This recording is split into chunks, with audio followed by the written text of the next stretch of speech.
Riuh rendah suara seragam putih abu-abu memenuhi aula sekolah pagi itu. Aroma melati dan parfum murah bercampur dengan debu yang menari-nari di bawah sinar matahari yang menerobos jendela tinggi. Banyu berdiri di sudut ruangan, merapikan dasinya yang terasa mencekik. Di tangannya, selembar undangan wisuda sudah tampak lusuh, karena terlalu sering dilipat. Matanya menyisir deretan kursi wali murid yang mulai penuh. Ada tawa, ada pelukan, dan ada kebanggaan yang memancar dari wajah para ayah yang hadir dengan batik terbaik mereka. Namun, kursi bernomor 42 tetap kosong. Baginya, kekosongan itu bukan hal baru. Sejak sekolah dasar hingga hari terakhir SMA ini, kursi untuk ayahnya selalu hanya menjadi tempat singgah bagi tas atau jaket milik orang lain. Ada rasa sesak yang familiar, sebuah lubang di dada yang sudah ia pelajari untuk diabaikan selama bertahun-tahun. Jauh di sudut pasar yang lembab, Pak Kardi sedang bergulat dengan karung-karung beras yang berat. Kulitnya yang legam dan pecah-pecah, seolah bercerita tentang ribuan kilometer yang ia tempuh dengan gerobak tua. Setiap hari, sebelum fajar menyapa, ia sudah berada di sana, di antara bau amis ikan dan sayuran busuk. Ia adalah pria dengan sedikit kata. Baginya, kasih sayang tidak diukur dengan kehadiran di rapat sekolah atau tepuk tangan saat pembagian rapor, melainkan dengan piring yang tetap terisi dan uang SPP yang tak pernah menunggak. Tangan Pak Kardi gemetar saat ia menyeka keringat dengan handuk kecil yang sudah berubah warna. Ia tahu hari ini adalah hari besar putranya, namun ia juga tahu bahwa satu hari tidak bekerja berarti satu hari tanpa penghasilan untuk biaya kuliah Banyu nanti. Baginya, pengabdian adalah sebuah kesunyian yang panjang. Banyu teringat malam sebelumnya di meja makan kecil di rumah mereka. Hanya ada suara denting sendok yang beradu dengan piring plastik. Ia ingin sekali bertanya, "Ayah, bisakah kali ini saja ayah datang?" Namun, melihat punggung ayahnya yang membungkuk saat menyantap nasi garam, kata-kata itu tertahan di tenggorokan. Pak Kardi hanya bergumam tentang harga pupuk dan cuaca yang tidak menentu. Tak ada kata selamat, tak ada janji untuk hadir. Banyu sering merasa bahwa ia dan ayahnya hidup di dua dunia yang berbeda, dipisahkan oleh jurang kesalahpahaman yang sangat dalam. Ia menyayangi ayahnya, tapi ia juga membenci rasa malu yang muncul saat teman-temannya bertanya mengapa ayahnya tak pernah terlihat. "Ayah sibuk," selalu menjadi jawaban singkat yang pahit untuk diucapkan. Saat kelas 2 SMP, ada sebuah momen yang tak pernah Banyu lupakan. Sekolah mengadakan acara bakti sosial di sebuah masjid besar. Semua orang tua hadir untuk memberikan sumbangan secara simbolis. Banyu menunggu di gerbang sekolah dengan harapan kecil yang tersisa, namun yang datang hanyalah Pak RT, tetangga sebelah rumahnya, yang membawa titipan amplop lusuh dari ayahnya. Pak RT berkata bahwa ayahnya sedang ada urusan mendesak. Banyu hanya bisa menunduk memandangi ujung sepatunya yang sudah berlubang. Saat itu, ia merasa ayahnya menganggap pekerjaan lebih penting daripada harga dirinya. Ia tidak tahu bahwa saat itu Pak Kardi sedang bekerja lembur, memperbaiki atap bocor di sekolah lain, demi bisa membelikan Banyu sepasang sepatu baru, meski pada akhirnya, uangnya hanya cukup untuk membayar biaya ujian. Pak Kardi sebenarnya memiliki rahasia yang ia simpan rapat-rapat. Ia bukan sekadar kuli panggul di pasar. Setiap malam saat Banyu sudah terlelap, ia sering pergi ke sekolah Banyu. Bukan sebagai wali murid, melainkan sebagai tenaga kebersihan lepas dan penjaga malam tambahan yang membantu Pak Kebun sekolah. Ia melakukan ini agar pihak sekolah memberikan keringanan biaya bagi Banyu. Ia mengenal setiap sudut gedung sekolah itu, setiap retakan di dinding, dan setiap bunyi engsel pintu.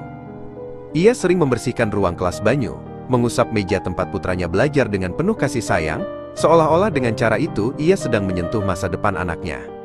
Namun, ia tak pernah ingin Banyu tahu. Ia tak ingin putranya merasa rendah diri, karena ayahnya hanyalah orang yang menyapu lantai tempatnya, menimba ilmu. Di rumah, Ibu Aminah sering menjadi penengah yang tenang. Ia yang selalu merapikan seragam Banyu dan memastikan perutnya terisi. Pagi itu, sebelum Banyu berangkat wisuda, Ibu Aminah menatap putranya dengan mata yang berkaca-kaca. Ia memberikan sebuah kotak kecil berisi jam tangan tua milik kakek Banyu. "Ayahmu yang minta ibu memberikan ini. Dia bilang, waktumu sangat berharga, jangan sia-siakan seperti dia," bisik Ibu Aminah. Banyu menerima jam itu dengan perasaan campur aduk. Ia bertanya-tanya, jika ayahnya merasa waktunya sia-sia, mengapa ia tak pernah meluangkan sedikit pun untuk melihat keberhasilan anaknya? Ketegangan di antara mereka seperti benang yang ditarik, terlalu kencang, siap putus kapan saja. Acara wisuda dimulai. Satu persatu nama dipanggil ke atas panggung. Banyu duduk dengan gelisah. Setiap tepuk tangan penonton terasa seperti tusukan jarum di hatinya. Saat namanya disebut sebagai lulusan terbaik, aula meledak dengan sorak-sorai. Ia berjalan ke atas panggung, menerima medali dan ijazah, namun matanya tetap tertuju pada kursi nomor 42 yang masih kosong. Ia merasa keberhasilan ini hambar tanpa kehadiran sosok yang telah membiayai setiap tetes keringatnya. Saat ia diminta memberikan pidato singkat, suaranya bergetar. Ia berbicara tentang kerja keras, namun matanya terus mencari-cari di antara kerumunan. Ia ingin marah. Ia ingin menangis, ia ingin ayahnya ada di sana untuk melihat bahwa pengorbanannya tidak sia-sia. Tiba-tiba, dentang lonceng sekolah berbunyi. Bukan suara lonceng otomatis, melainkan suara dentangan manual yang berat dan berirama, sebuah tanda bahwa upacara telah berakhir. Namun, ada yang aneh. Irama dentangan itu sangat spesifik, sebuah pola yang hanya Banyu kenali dari masa kecilnya, 3 ketukan pendek, 1 ketukan panjang. Itu adalah kode yang sering ayahnya gunakan saat mengetuk pintu kamar untuk membangunkannya sholat subuh. Banyu tertegun. Ia mengalihkan pandangannya ke arah menara lonceng tua di samping aula. Di sana, di balik celah kayu yang sempit, ia melihat sekelebat bayangan pria dengan topi lusuh yang sangat ia kenal. Jantung Banyu berdegup kencang. Mungkinkah? Banyu berlari turun dari panggung, mengabaikan tatapan bingung guru dan teman-temannya. Ia berlari keluar aula, menembus kerumunan, menuju menara lonceng yang terletak di dekat masjid sekolah. Di sana, di bawah bayangan pohon Kamboja, ia menemukan ayahnya. Pak Kardi berdiri dengan pakaian kerja yang kotor oleh debu dan oli, namun di dadanya tersemat sebuah pin kecil berlogo sekolah, yang hanya diberikan kepada staf yang telah mengabdi lebih dari 10 tahun. Pak Kardi tampak terkejut melihat putranya berlari ke arahnya. Ia mencoba menyembunyikan tangannya yang kotor ke balik punggung, merasa tidak layak berada di dekat Banyu yang tampak gagah dengan toga. Ayah. Suara Banyu parau. Ia akhirnya mengerti semuanya. Ayahnya tidak pernah absen karena tidak peduli. Ia hadir di setiap inci bangunan ini. Ia adalah napas yang menjaga sekolah ini tetap berdiri, agar Banyu bisa belajar. Pak Kardi tersenyum tipis, matanya basah. Ayah tidak ingin mengotori hari bahagiamu dengan baju kuli ini, nak, ucapnya lirih. Banyu tidak peduli. Ia memeluk ayahnya erat-erat, membiarkan debu dan keringat ayahnya mengotori toga mahalnya. Di balik masjid sekolah yang tenang, di hari terakhirnya sebagai siswa, Banyu belajar bahwa cinta yang paling tulus seringkali tidak bersuara. Cinta itu tidak butuh kursi di barisan depan.